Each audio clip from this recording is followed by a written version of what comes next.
Good afternoon, everyone. Welcome to Little Manitou Art Gallery.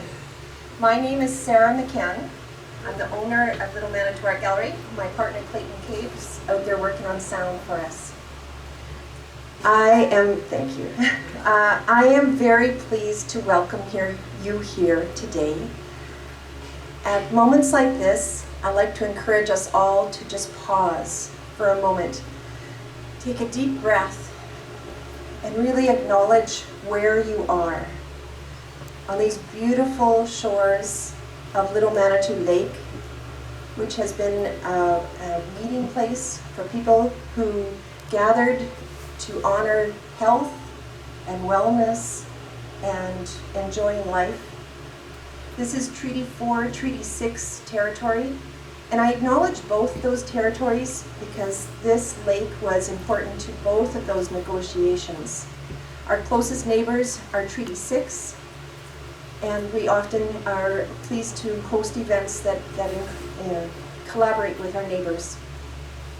So, as I mentioned, Little Manitou Lake has been a gathering place for people really since stories began. And we honor the wellness that comes by gathering here. And that's why it's the right place for Little Manitou Art Gallery. Now, over the years, 10 years actually, almost 11 now, Little Manitou Art Gallery has gradually grown. And we've connected with over 250 visual artists. And then we started connecting with musical performing artists. And we found this special spot on the August long weekend when we acknowledged and connected with our literary artists.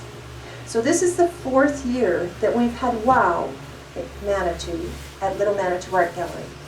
And I am so proud of the years of growth that we have experienced. And this year, it is my honor to be working with Mr. Jack Walton, who has done an amazing job, and I'm so pleased to have you all gathered here tonight. And with that, let me hand the microphone over to Jack.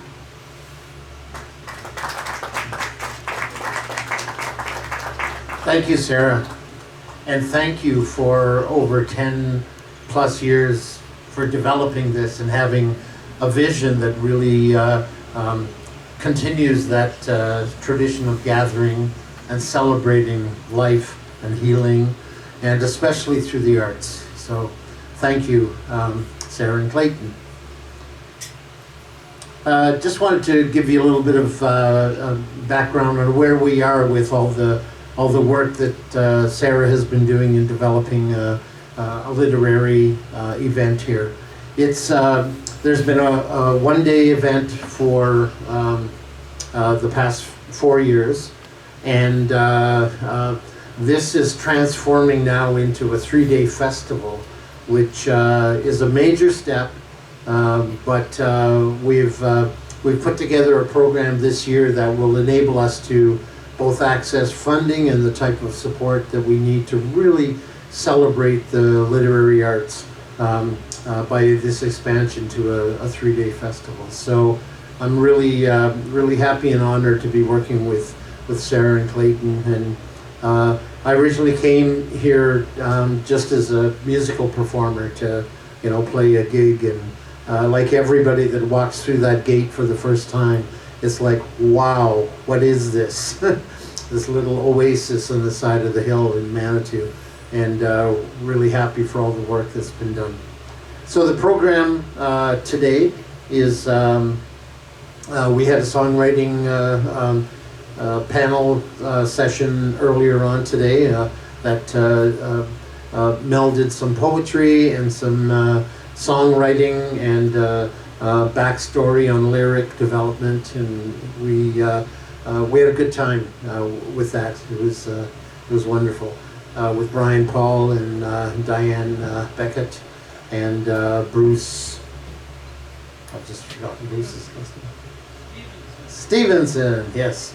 And so yeah, we had a great session, and you will find out from David Schleich that there is poetry posts around town, and there are regular placement of new poetry on these poetry posts throughout the town, And there was a tour this morning, and if you talk to David, I'm sure he will give you the brochure that shows you the location and tell you some of the history of how that's been developed over the last year.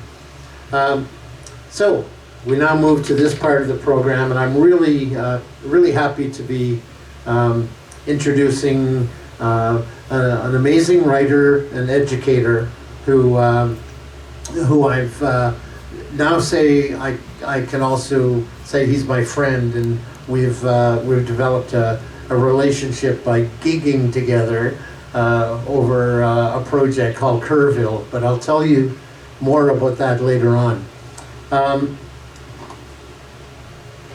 So David Carpenter is the author of more than a dozen books, including nonfiction, several novels, most recently The Gold, short story collections, a collection of novellas, most recently Welcome to Canada, and one volume of poetry. He has also worked as an editor, most notably as the editor of the Literary History of Saskatchewan. He was shortlisted for the 2015 Tom Fairley Award for Editorial Excellence for his work on the education of Augie Morasti. He has received several Saskatchewan Book Awards, including Book of the Year for his essay collection, Courting Saskatchewan, as well as National and Western Magazine Awards for his magazine writing.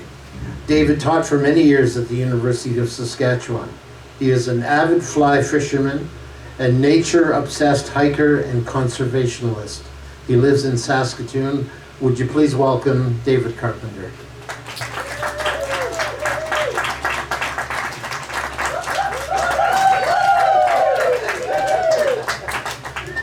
Thank you.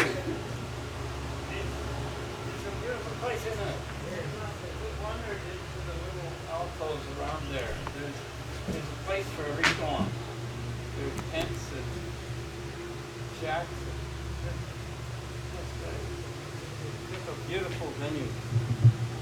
Over the pandemic, I wrote a book about the kind of creatures in the woods that really scare us. And I've had some really wonderful, foolish encounters with these creatures. David, do you want to come and use the microphone? Oh, did you know there's a microphone?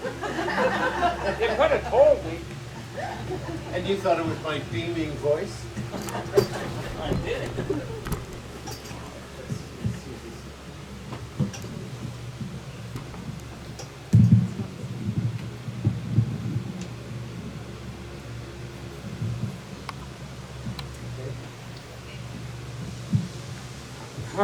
How is, should I be here or here? First here or second here? All right, okay, just a little bit. Yeah, well, thanks, Jack.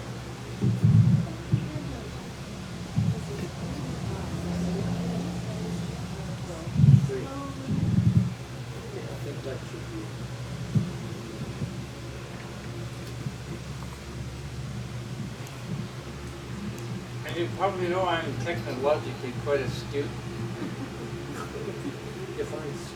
S-T-O-O-P. Okay, there we go. Thanks, both of you. So, I'd like to read a few anecdotes.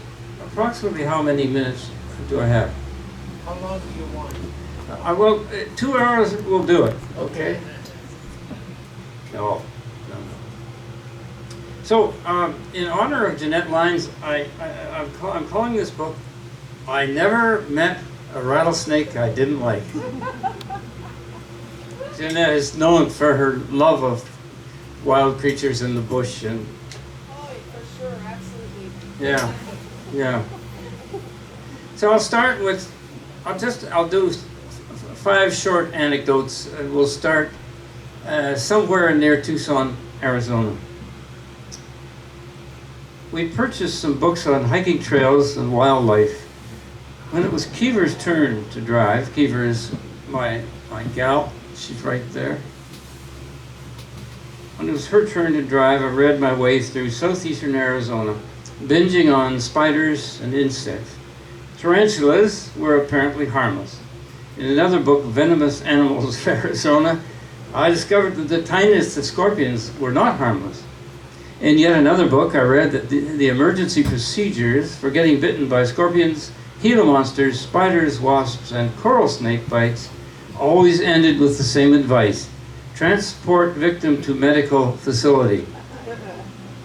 They didn't say much about people who go and camp off in the mountains.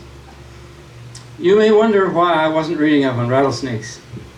Truth was, I felt I knew enough about them already. I just wanted to see one, and I realized by this time that spotting a rattler in the wilds might require a lot of luck. So perhaps if I immersed myself in other species, I could broaden my expectations, thereby tempering my disappointment in case the rattlers failed to show. For a change of pace, I turned to roadrunners, scarlet tanagers, and coppery-tailed trogons. We were not far from the Mexican border when I checked my insect guide for locusts. I remembered from something I had read as a boy that they could remain underground as nymphs for as long as 17 years, and then suddenly emerge by the billions and destroy all the crops for hundreds of miles. My knowledge of locusts was perhaps more biblical than entomological, but our Arizona Critters book revealed to me that there were such things as 13-year and 17-year cicadas down here, so I hoped to see some. Apparently they emitted a high whining sound, so we were likely to hear them at the very least.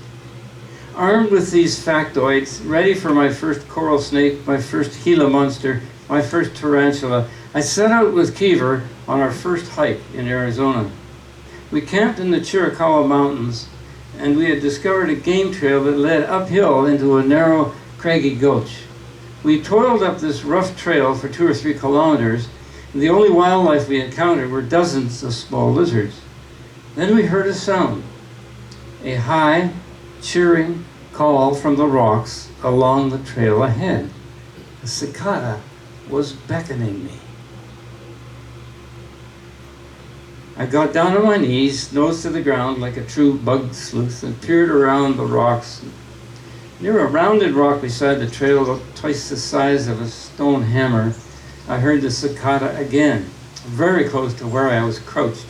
I peeked around the rock, and not far from my nose lay a rattlesnake coiled to strike.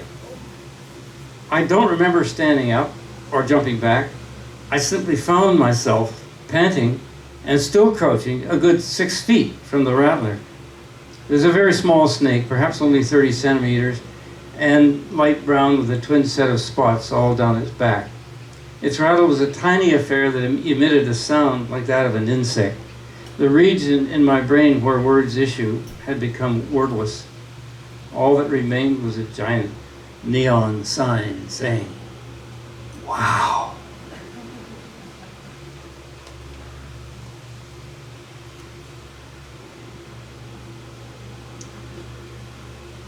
Once sewing a patch on the sleeve of an old shirt, I saw you curled at my feet. Later I found your hibernaculum, your family of gliding wonders. I learned to freeze and listen, every coil unwinding, an elongated whisper in the fescue.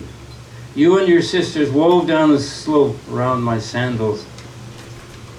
Black and yellow ribbons flowing through parched grasses. Oh, you are well worth my panegyric, Gaia's great glowworm fit for constellations, advancing your loops in a swift weave to knit up the raveled sleeve of the world. That's all about a garter snake. So we're changing animals now.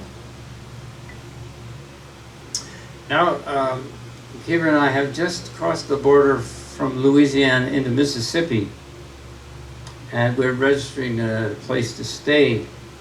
During registration, we fell into a leisurely conversation with the proprietor, Patrick Walsh. Where to eat in town, where to see the historic sites, and especially where to go and gawk at bullfrogs and alligators. Walsh smiled. Well, now, there's a question I don't get very often. He told us about a pond just beyond the other side of town that harbored bullfrogs and a pair of alligators, among other critters. He's got a big old male that has a taste for chickens. he said. Chickens. Yeah, Walsh said, shaking his head. Teenagers like to drive by and throw frozen chickens into the pond. He never explained to us how an alligator might nosh on a frozen chicken. Would the teenagers tear off the plastic wrappings first? Would the alligator wait until the chicken had thawed? You folks be careful now, he said. Watch out for snakes. Don't go and get yourself bit. We found the pond next to a dirt road just beyond the edge of town. We left the road and descended through trees along what looked like a game trail. We were scanning it for snakes when I heard a loud croaking sound. I wondered if I hadn't heard this sound before, somewhere, when I wasn't looking for bullfrogs. Strange that a bullfrog should greet us with his croak, the very day, the very hour we were looking for one. It croaked again, and true to its reputation, it was very loud. Probably not the fabled chug-a-rum sound, but every bit as loud as reported. We descended, quiet and tremulous, listening for a big frog and looking out for an alligator. We saw neither, but again we heard that mighty croak. They say if you stand still as a tree and just look, you'll see things. Keever and I waited, still as trees, for the big reveal. Along came an alligator, gliding slowly down the middle of the pond. It was about 6 feet long, probably the resident female gator we had been told about, which for us was pretty impressive. Perhaps she was looking for a nice bullfrog for lunch, or at least a chicken. While we were waiting to see if the alligator would find its dinner, I started to think how, in their own world, scorpions and tarantulas were scary-looking predators to be avoided, and the big bullfrogs in jungles all around the equator lapped them up like chicken wings. 8 to 10-inch bullfrogs are the Tyrannus rexes of their neighborhood. In Louisiana and Mississippi, an eastern diamondback rattlesnake or even a water moccasin might swallow the bullfrog whole, and a gator the size of the one swimming away from us might easily devour the snake. I wondered about the super gators of the Jurassic period. Apparently they were 60 feet long, unchanged but larger.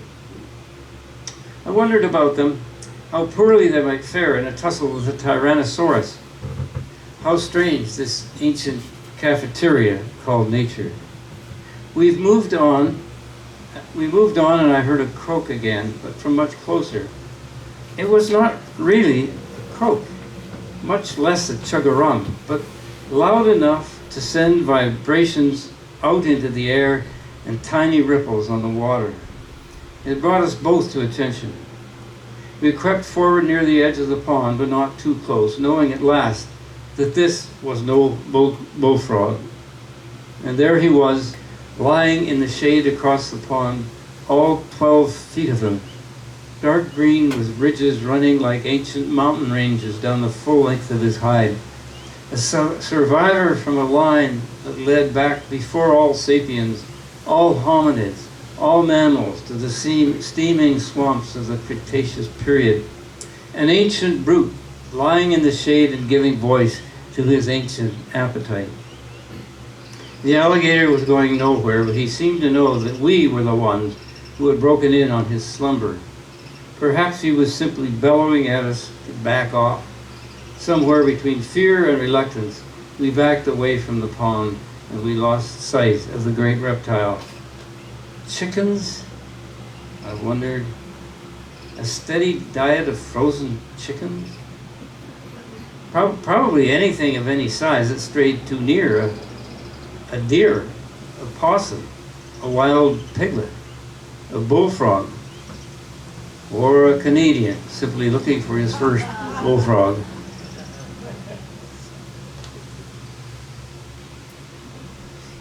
We're switching animals again. We're up in Saskatchewan, northern Saskatchewan, at the Gem Lakes. A beautiful, beautiful hike. About 4 hours, 3.5 hours north of Saskatoon.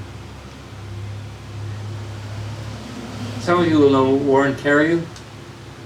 Warren Carreau and I had been fishing the Gems since mid-afternoon. It was June, when the sun hovers late into the evening.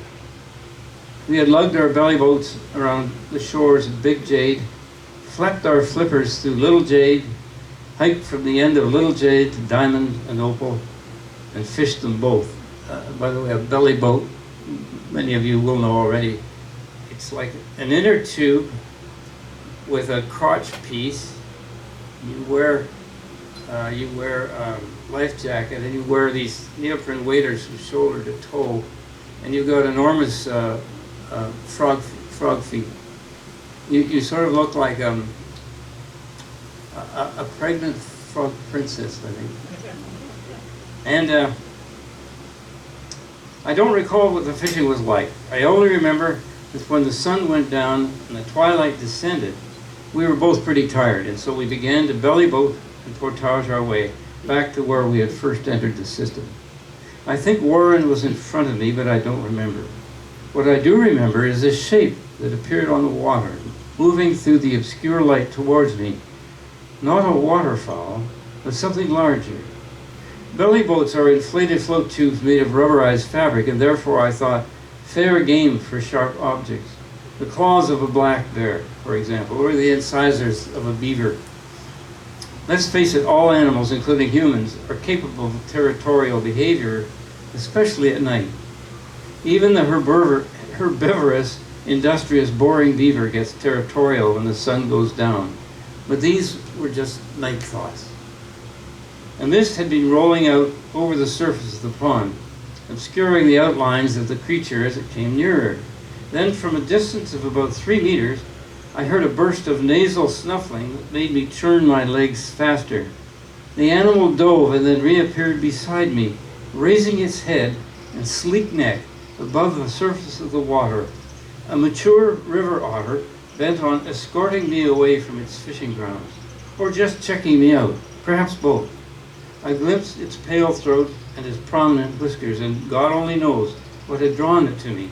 Maybe my supersized flippers. I became aware that for a long moment, the otter and I were caught up in our own curiosity. We were mutually engaged in watching each other. Nothing happened, but I'll never forget that moment. A few years later, while Kiva was paddling her kayak in the south end of Little Bear Lake, she spotted a romp of otters ahead of her. I'm speculating here, but it could have been a social group of bachelor male otters. More likely it was a large family group of young otters with 1 or 2 adult females to watch over them. If the latter, it would have been quite a large gathering, 4 young ones, a mother and a younger unmated female doing the au pair duties. So here we have Kiva in her yellow banana-shaped kayak, peering at an otter family who in turn are gawking at Kiva. Then all together, the otters approached her, 6 streamlined frolickers, their arched backs rising and falling wave-like through the water. They surrounded her and seemed to look up in wonder. In turn, Kiva continued to gape back at them. I had felt lucky enough having a face-to-face encounter with one river otter, but I will likely never be as lucky as Kiva was. What continues to intrigue me is the otter's willingness to engage with Kiva until finally they swam away. The otter chapter is entitled Curiosity. The otters must have a healthy dose of curiosity.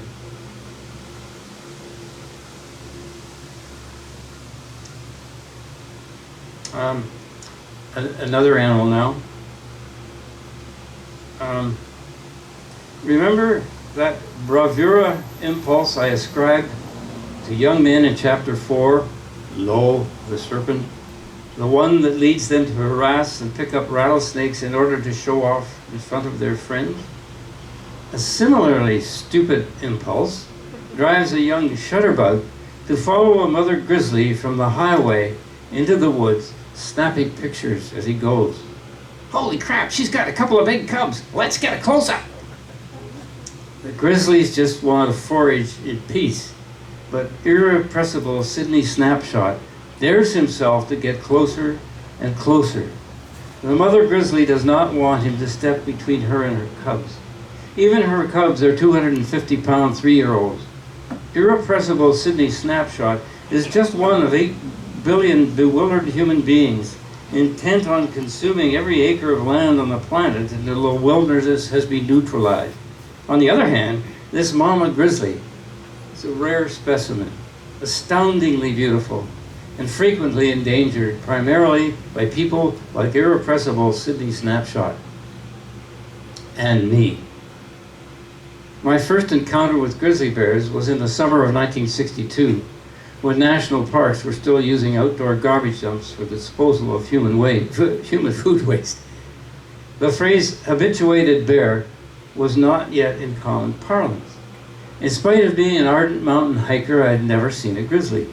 I knew they were out there in the woods or up in the alpine meadows, but the grizzlies were very good at avoiding us. I was a 20-year-old student employed for the summer at the Jasper Park Lodge. While in Jasper, I was also a member of a singing group, and one evening in early September found me hiking from the lodge to Trefoil Lake, lugging my banjo to a paid gig. I had to hurry, so I was looking for a shortcut through the woods. A horse wrangler near the trailhead recommended a route to the lake. "Keep to the left," was his primary piece of advice. "Whenever you find a fork in the trail, always take the left one, except the place where there's 3 forks. Then you go right a fair piece and then left again." I nodded to him as though I were gathering in every detail. It seemed like the polite thing to do. "If you run into a lot of junk on the trail," he said, "you've gone too far. You're in the dump. Don't go near that dump. Not now, not in the evening, and by the Jesus, you know why." Yes, I told him I knew why. As the light began to fade, I found a discarded license plate lying on the trail. Then a discarded muffler. Then a rusted out car engine. Oops. The fork I had chosen must have been the wrong one. It led to a meadow at the upper edge of the dump. This meant that the danger lay below that edge, right? I entered a clover meadow and braced on 3 sides by pine trees. And much to my relief, saddle horses were munching on the clover. My banjo seemed to have grown heavier in its case, but I continued past the first group of horses and spotted what appeared to be an exit from the dump. I also saw, however dimly, a second gathering of horses foraging not far from this exit. Anyone who knew anything about horses and bears knew that the two would not hang out together. Browsing the same small meadow, knowing that I was safe, I charged straight for the exit gate. A very loud male voice began to yell. The man seemed for some reason to be cursing at me. "What in the hell are you doing?" the voice roared. Through the fading light, I made out the figure of a wrangler on horseback. "I'm just heading for the exit," I yelled back at him. "What?" he cried, incredulous. "Over there by those horses," I said, pointing at the 5 near the gate. "What horses?" he said. I looked again, squinting into the fading light. Oh shit. They weren't horses. All 5 had paused from their grazing and were observing me with some alarm. The biggest grizzly of the bunch began to approach me in a pigeon-toed sort of trot. I trotted in the direction of the wrangler, who was parked on his horse beside a different exit I hadn't noticed. "Want to climb up?" he said. No, I told him my banjo was too heavy. So he turned his horse and began to slow canter away from the dump and through the woods. Lugging my banjo, I cantered after him, and soon I was safe. Had this wrangler not intervened, I might have been mauled that night, and 5 bewildered grizzlies would have been shot by the warden's service.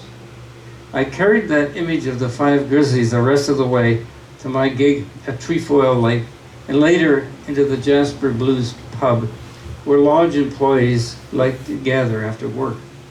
And I've brought that image of my first 5 grizzlies all the way to this desk, where 60 years later, I write these words, still in awe of those bears, and still groaning at my youthful stupidity. One last reflection.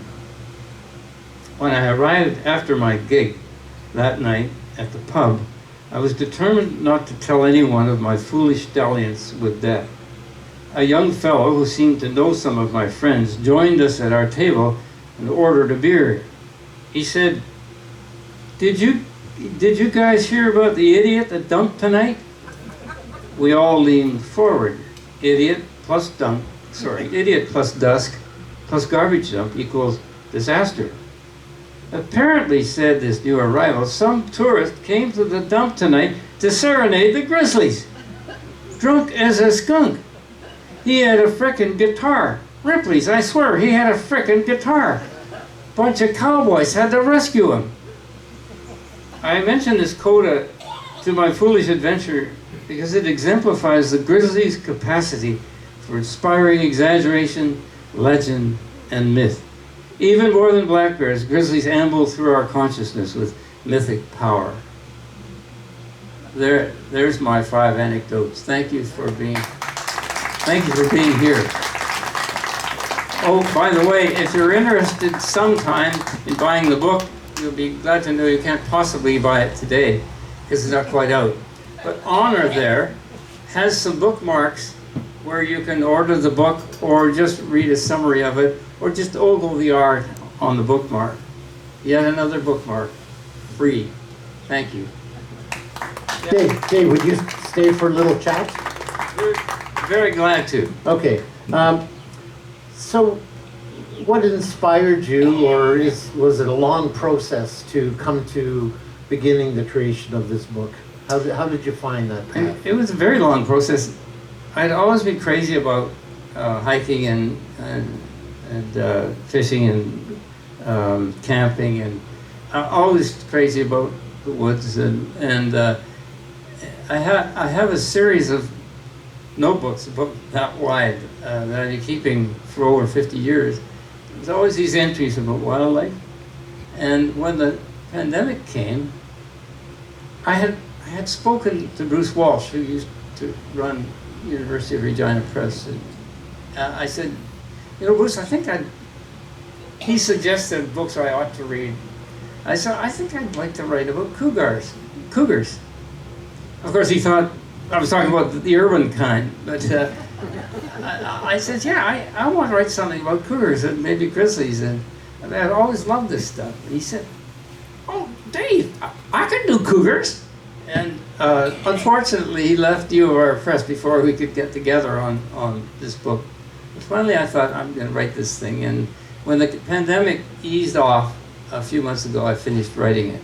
And there's 20 animals, 20 adventures with the animals, but mainly it's more about the animals, about their lives, their vulnerability, their habitats, and less about intrepid Dave with his handy little pepper spray. And if anybody's curious about these scary critters, and some non-scary ones as well, but they're all carnivorous. Soon, this adventure will be yours too. So, in terms of a process, you mentioned that you've kept notes over the years and observation and memory. So when did you actually begin this? During the pandemic? Well, I started writing a book at the start of the pandemic in February of 2020, I think, March maybe. But I had already written 3 pieces and published them in earlier places.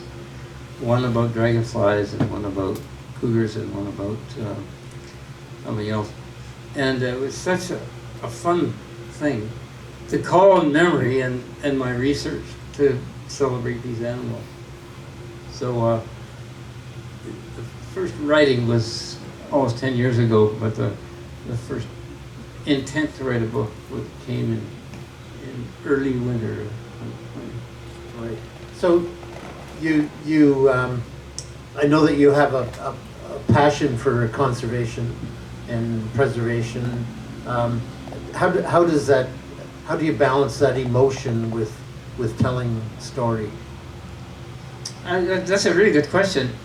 I thought it might be a nice combination of writing a book that is in many ways, an old-fashioned memoir, and combining it with more authoritative information, more scientific information, more ecological, zoological stuff, so that it would also be informative.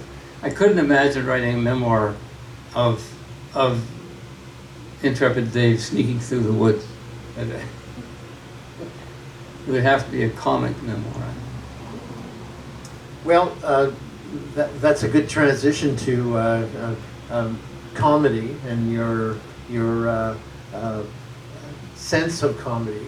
Later on tonight, Dave will be reading his long-form poem, Kerrville. And it's a very humorous tribute to Don Kerr. And maybe just tell us a little bit about how you came to that, and as a preview of what we're going to do tonight. I had to write a recommendation for Don Kerr for some award or a grant or something like that, and he gave me, he said, just give me a brief bio and your CV and I'll look it over. And the CV was about novel length. He has done more public service than any prof I ever worked with. He's written many books of poetry, plays, one novel, a wonderful collection of short stories, and he's been involved in his community just right up to here. I never knew how he had all the time to do all of that, and so I wrote the recommendation for him. But that image of Don as a man with too many hats to count remained. It would take a hell of a lot of Donalds to do all the things that he's done. So that was, I think, the beginning of the poem right there. Right. Okay. Yeah, and it's a great poem. It's a lot of fun, and we've performed it together with a full band a couple of times at the Roxy Theatre in particular, which was wonderful. And tonight I'm going to be accompanying Dave, a little bit of jazzy beat poet style, and we hope you come out for that. So please join me in thanking Dave, and we'll see everybody back here at 3 o'clock. Thank you very much, and Jack, thanks.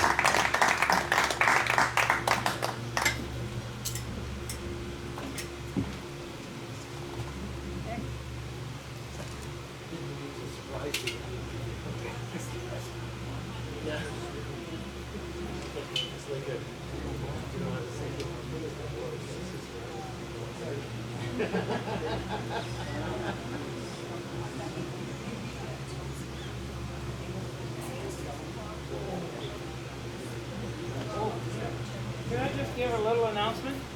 There's a reading at 6 o'clock, just up the street at the herbalist place. Manitou David Waters. Schleich's place. Manitou Waters. Manitou Waters, yes. And these two gals right here are going to be reading. Who else is going to read? Just us. Sorry to Just disappoint us? the crowd, but it's just us.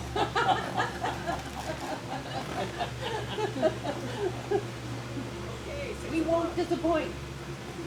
You never have.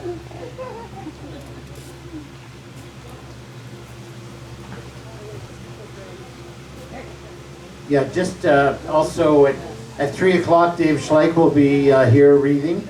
And then at 4 o'clock, Jay Semko will be here reading from his new book, The Poetry and Lyrics of Jay Semko. So that's at 4 o'clock, and then there's a break before the 6 o'clock program at Manitou Waters. Excuse me.